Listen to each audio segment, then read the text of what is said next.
Dictation 100 शब्द प्रति minute. Ready start.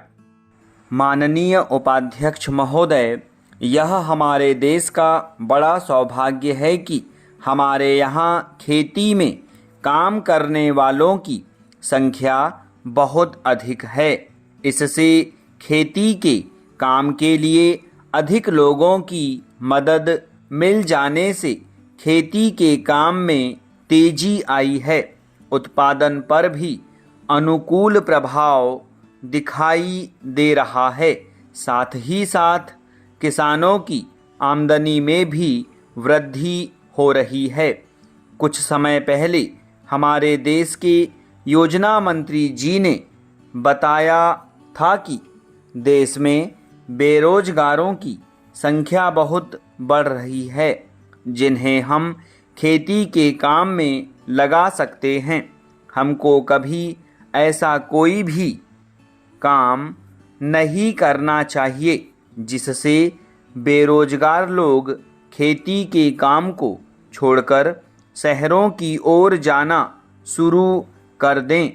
मंत्री महोदय के कहने का मतलब यह है कि हमें खेती में काम करने वाले किसानों को अधिक से अधिक सुविधाएं देनी होंगी, जिससे वे लोग अच्छी तरह से अपने परिवार का पालन कर सकें और अपने बच्चों को शिक्षा के लिए स्कूल भेज सकें। एक समय था जब हमारे देश का किसान कर्ज में पैदा होता था, कर्ज में बड़ा होता था और कर्ज में ही मर जाता था, परंतु आज स्थिति अब वह नहीं रही। इसी तरह हमारी सरकार किसानों की भलाई के लिए कार्य करती रही तो किसानों को भी पूरा विश्वास हो जाएगा कि सरकार उनका हित चाहती है और उनको पूरा सहयोग देकर खेती की पैदावार को भी बढ़ाना चाहती है। पैरा अध्यक्ष महोदय, मैं आपका बहुत आभारी हूँ कि इस अवसर पर आपने मुझे सदन में बोलने का अवसर प्रदान किया है। यह जो प्रस्ताव सदस्य महोदय ने यहाँ सदन में प्रस्तुत किया है, उस पर दोनों तरफ के लोगों ने अपने अपने विचार प्रकट किए हैं। मुझे बड़ी प्रसन्नता है कि आज दोनों तरफ के लोगों ने एक ही आवाज़ में इस प्रस्ताव का समर्थन किया है।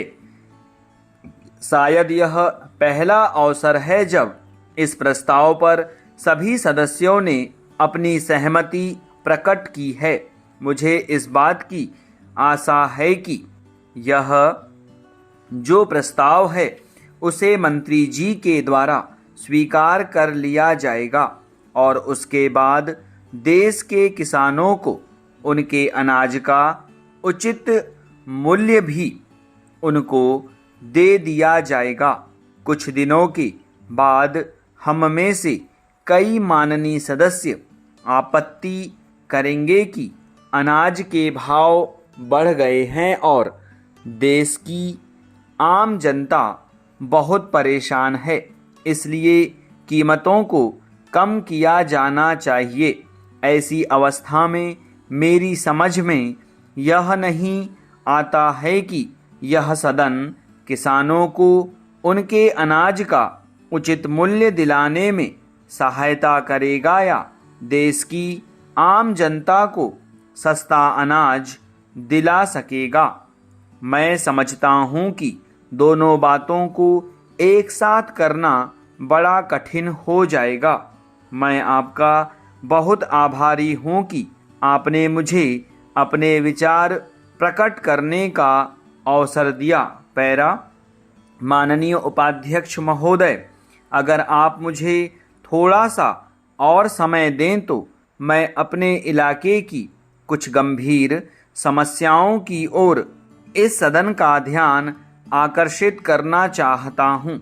मैं आग्रह करता हूँ कि मेरे क्षेत्र के लिए सिंचाई की योजना बनाकर पूरा करने की समय सीमा निर्धारित करें, जिससे योजना का लाभ जल्द से जल्द किसानों को प्राप्त हो सके।